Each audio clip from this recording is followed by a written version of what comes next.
আমি আমার পার্কের মাঠের ওখানে একটা বাড়ি আছে।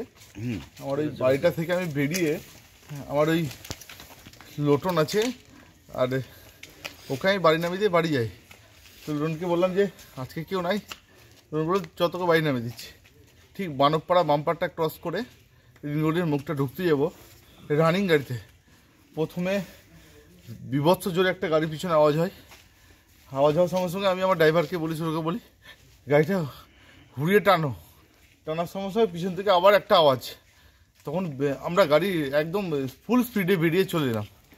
পরপর 2 রাউন্ড আমার গাড়িতে ফায়ারিং হলো। প্রথমটা খুব জোরে আওয়াজ হয়, দ্বিতীয়টা হালকার মধ্যে। মানে কি কারণ, কি মনে কারণটা এখনো বুঝতে পারছি না। আমি সঙ্গে সঙ্গে আইসি সাহেবকে ফোন করি, পুলিশ প্রশাসন এসে হাজির হয়েছে। স্পটে কাউকে দেখতেও পাইনি। কারা কি করেছে কি কিছু মনে বুঝতে পারছি না। কাউকে কোনো শত্রু তো অনেক আছে, তো বুঝতে পারছি না। রানিং গাড়িতে ডেলি আসে দিক দিয়ে, কিন্তু এরকম হবে এটা কোনোদিন স্বপ্নে ভাবতে পারিনি।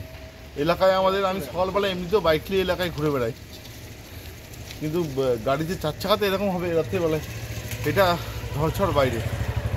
মানে তুমি বাড়ি ফিরছিলে তখন হয়েছে? বাড়ি ফিরছিলাম আমি।